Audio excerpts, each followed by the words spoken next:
అందరికీ నమస్కారం అండి.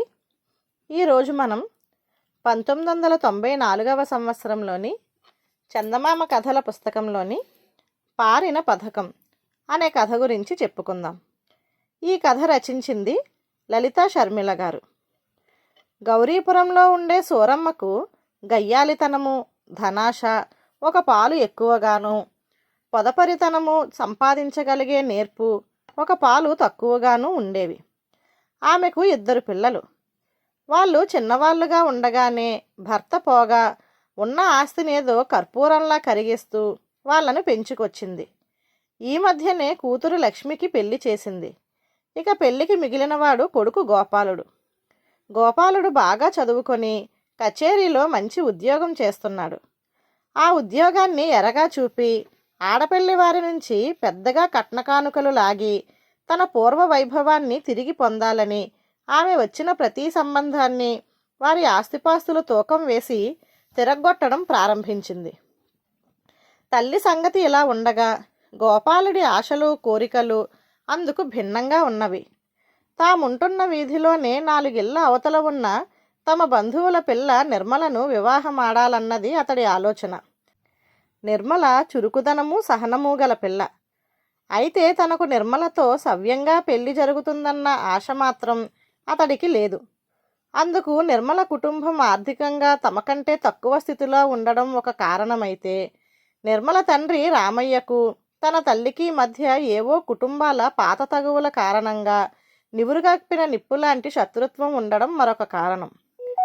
ఈ పరిస్థితుల్లో ఏం చేయాలా అని గోపాలుడు చాలా కాలం మదనపడి చివరకు ఒకసారి నిర్మలను ఏకాంతంగా కలుసుకొని తను కోరుకుంటున్నదేమిటో వివరంగా చెప్పి, మనిషి ఎటువంటిదైనా ఆమె నా కన్న తల్లి, ఆమెలో మార్పు కోరుకోవడమే గాని ఏమీ చెయ్యలేని అసహాయ పరిస్థితి నాది. అటు అమ్మను కష్టపెట్టకుండా నేను సుఖజీవితం గడపాలంటే నీ వంటి దాని సహకారం అవసరం. నీకు కూడా నేనంటే ఇష్టమైన పక్షంలో మన పెళ్ళికి ఏదో ఒక ఉపాయం నువ్వే ఆలోచించు అన్నాడు. తల్లిలాగా కాకుండా మంచివాడు, నెమ్మదస్తుడు అయిన గోపాలుడంటే నిర్మలకు కూడా ఇష్టమే. ఆ ఇష్టాన్ని సూచిస్తూ సిగ్గుతో తల వంచుకొని కొద్దిసేపు మౌనంగా ఊరుకున్న నిర్మల చివరకు, ఉపాయానికేం ఆలోచించవచ్చు గాని ఎటు తిరిగి అత్తయ్యను కాస్త అయినా కష్టపెట్టక తప్పదు అన్నది. దీనికి గోపాలుడు నవ్వి, ఉన్నది ముండు జబ్బని తెలిసాక దాన్ని పూర్తిగా తీపి మందులతోనే తగ్గించమని పట్టుబట్టే మూర్ఖుణ్ణి కాదు నిర్మల అన్నాడు. గోపాలుడికి తన మీద ఉన్న అభిమానానికి, నమ్మకానికి కృతజ్ఞతగా చూసిన నిర్మల, అయితే సరే, సాధ్యమైనంత త్వరలో ఏదో ఒక ఉపాయం ఆలోచించి నీకు చెబుతాను అన్నది. ఆ తరువాత 2-3 రోజుల్లోనే తండ్రి సహకారంతో నిర్మల ఒక పథకం రూపొందించడము, గోపాలుడు దానికి అంగీకరించడము జరిగాయి. ఆ రోజు నుంచి వారం గడవకుండా ఒక విచిత్రం జరిగింది. ఒకనాటి తెల్లవారుజామున ఇంటి ముంగిట కల్లాపి జల్లడానికి నిర్మల వచ్చేసరికి వాకిట్లో ఒక వృద్ధ సాధువు సొమ్మసిల్లి పడిపోయి కనిపించాడు. నిర్మల చప్పున తండ్రిని పిలిచి సాధువును లోపలికి చేర్చి ఉపచారాలు చేసింది. కొద్దిసేపట్లోనే తేరుకున్న సాధువు మరి 2 రోజుల్లో బాగా కోలుకున్నాడు. క్రమంగా అతన్ని గురించిన వివరాలు తెలియవచ్చాయి. సాధువు పేరు కరుణానందుడు. అతడి వయసు 120 సంవత్సరాలు. గత 110 సంవత్సరాలుగా హిమాలయ పర్వత సానువుల్లో ఏకాంత జీవనం కొనసాగిస్తూ అనేక మహిమలు గడించాడు. మరొక 2 సంవత్సరాల్లో నిర్వాణం చెందనున్నాడు. గురువు ఆదేశానుసారం తాను నిర్వాణం చెందేలోగా జనావాసాలన్నీ కాలినడకన తిరిగి తన మహిమలన్నీ మంచివాళ్లకు, కరుణాహృదయులకు ధారపోస్తున్నాడు. అలా తిరుగుతూనే ప్రయాణ భారం, వృద్ధాప్యం వల్ల నిర్మల ఇంటి ముంగిట్లో సొమ్మసిల్లి పడిపోయాడు. ఈ వివరాలన్నీ 24 గంటల్లో ఊరంతా తెలిసిపోయాయి. ఊరి వాళ్లలో కొందరు పూలు పళ్ళు తీసుకువెళ్ళి కరుణానందుడి దర్శనం చేసుకురాసాగారు. 1-2 మంచివాళ్లకు మాత్రం ఆయనతో సన్నిహితంగా మాట్లాడే అవకాశం లభించింది. అటువంటి వారిలో సూరమ్మ ఇంటికెదురుగా ఉన్న గంగాధరం ఒకడు. గంగాధరాన్ని కరుణించిన సాధువు అతడికి ఏదో మహిమ కూడా ప్రసాదిస్తానని చెప్పాడు. ఈ సంగతంతా సూరమ్మకు తెలిసింది. వెంటనే రామయ్య ఇంటికి వెళ్ళడానికి సందేహించిన సూరమ్మ చివరికి ఒకసారి వెళ్ళి సాధువు దర్శనం చేసుకొని అతడిని తన ఇంటికి ఆహ్వానించి సేవలు చేసి ఏదైనా మహిమలు సంపాదించాలనే నిర్ణయానికి వచ్చింది. తీరా అనుకున్న రోజున సూరమ్మ వెళ్ళేసరికి సాధువు దర్శనం వెంటనే దొరకలేదు. అతడు లోపల దీక్షలో కూర్చొని నిర్మలకు ఏదో మంత్రాన్ని ఉపదేశిస్తున్నాడు. ఆమె తండ్రి రామయ్య మాటల వల్ల సూరమ్మకు తెలిసినదేమంటే సాధువు నిర్మలకు మహాలక్ష్మి మంత్రం ఉపదేశిస్తున్నాడు. సంవత్సరానికి ఒకసారి వచ్చే మూలా నక్షత్రయుక్త పౌర్ణమి శుక్రవారం నాడు ఆ మంత్రాన్ని 8 సార్లు జపిస్తే ఇంట్లోని ప్రతి మూలలోనూ 108 చొప్పున బంగారు నాణాలు ప్రత్యక్షమవుతాయి. ఇది వింటూనే సూరమ్మకు నిర్మలను తన కోడలుగా చేసుకోవాలన్న ఆశ కలిగింది. ఇంతలో లోపలి తతంగం అంతా ముగిసినట్టు తెలియవచ్చింది. సూరమ్మ లోపలికి పోయి సాధువుకు సాష్టాంగ ప్రణామం చేసి అతన్ని తన ఇంటికి రావలసిందిగా ప్రార్థించింది. సాధువు మందహాసం చేస్తూ, ఇప్పుడు వీలు కాదు తల్లి, ఏ చోట వారం రోజులకు మించి ఉండరాదని గురువాజ్ఞ.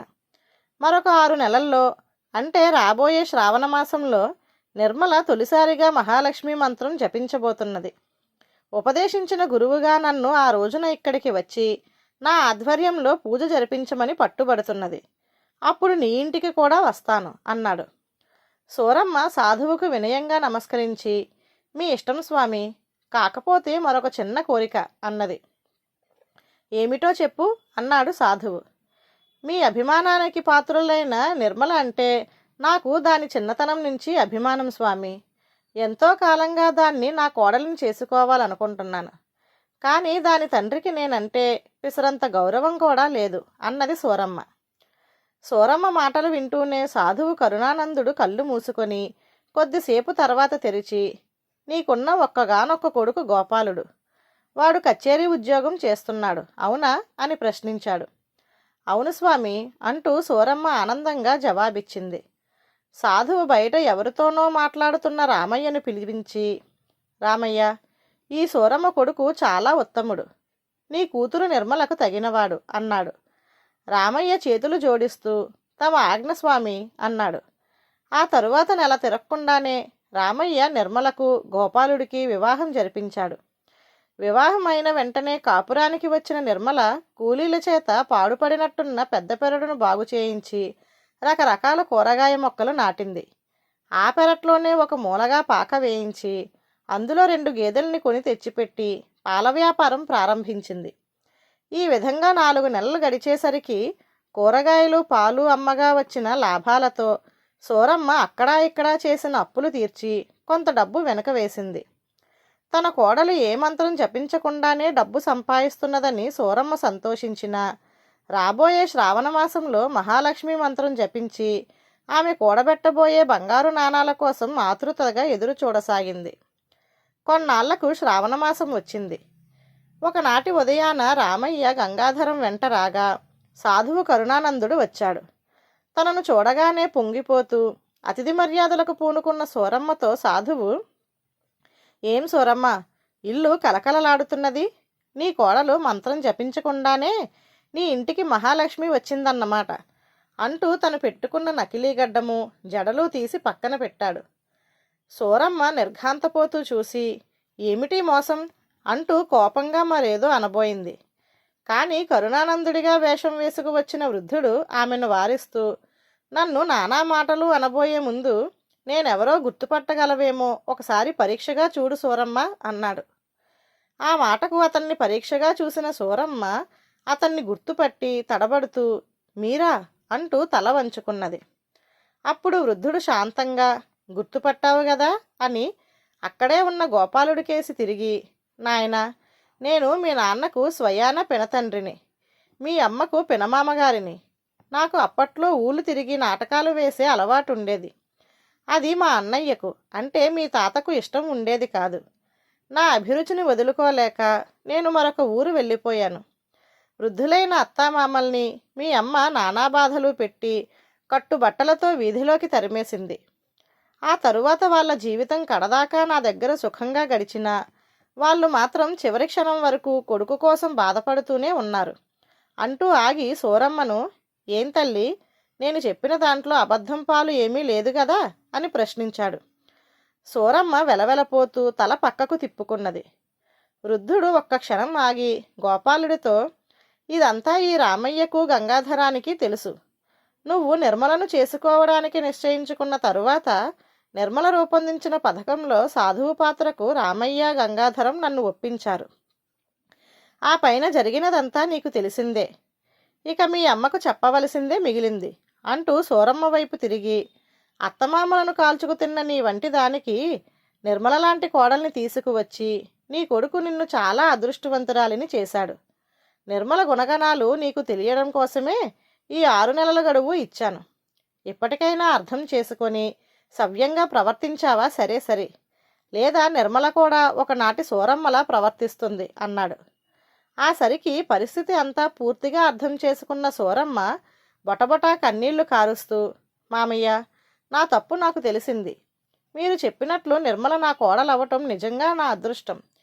ఈ 6 నెలల్లోనే మా ఇంటి పరిస్థితులు పూర్తిగా మార్చేసిన నా కోడలు అన్ని విధాలా ఈ ఇంటి మహాలక్ష్మే అన్నది. సూరమ్మలో వచ్చిన మంచి మార్పుకు సాధువు వేషంలో ఉన్న ఆమె పినమామతో పాటు అక్కడ ఉన్నవారందరూ చాలా సంతోషించారు. ధన్యవాదాలు.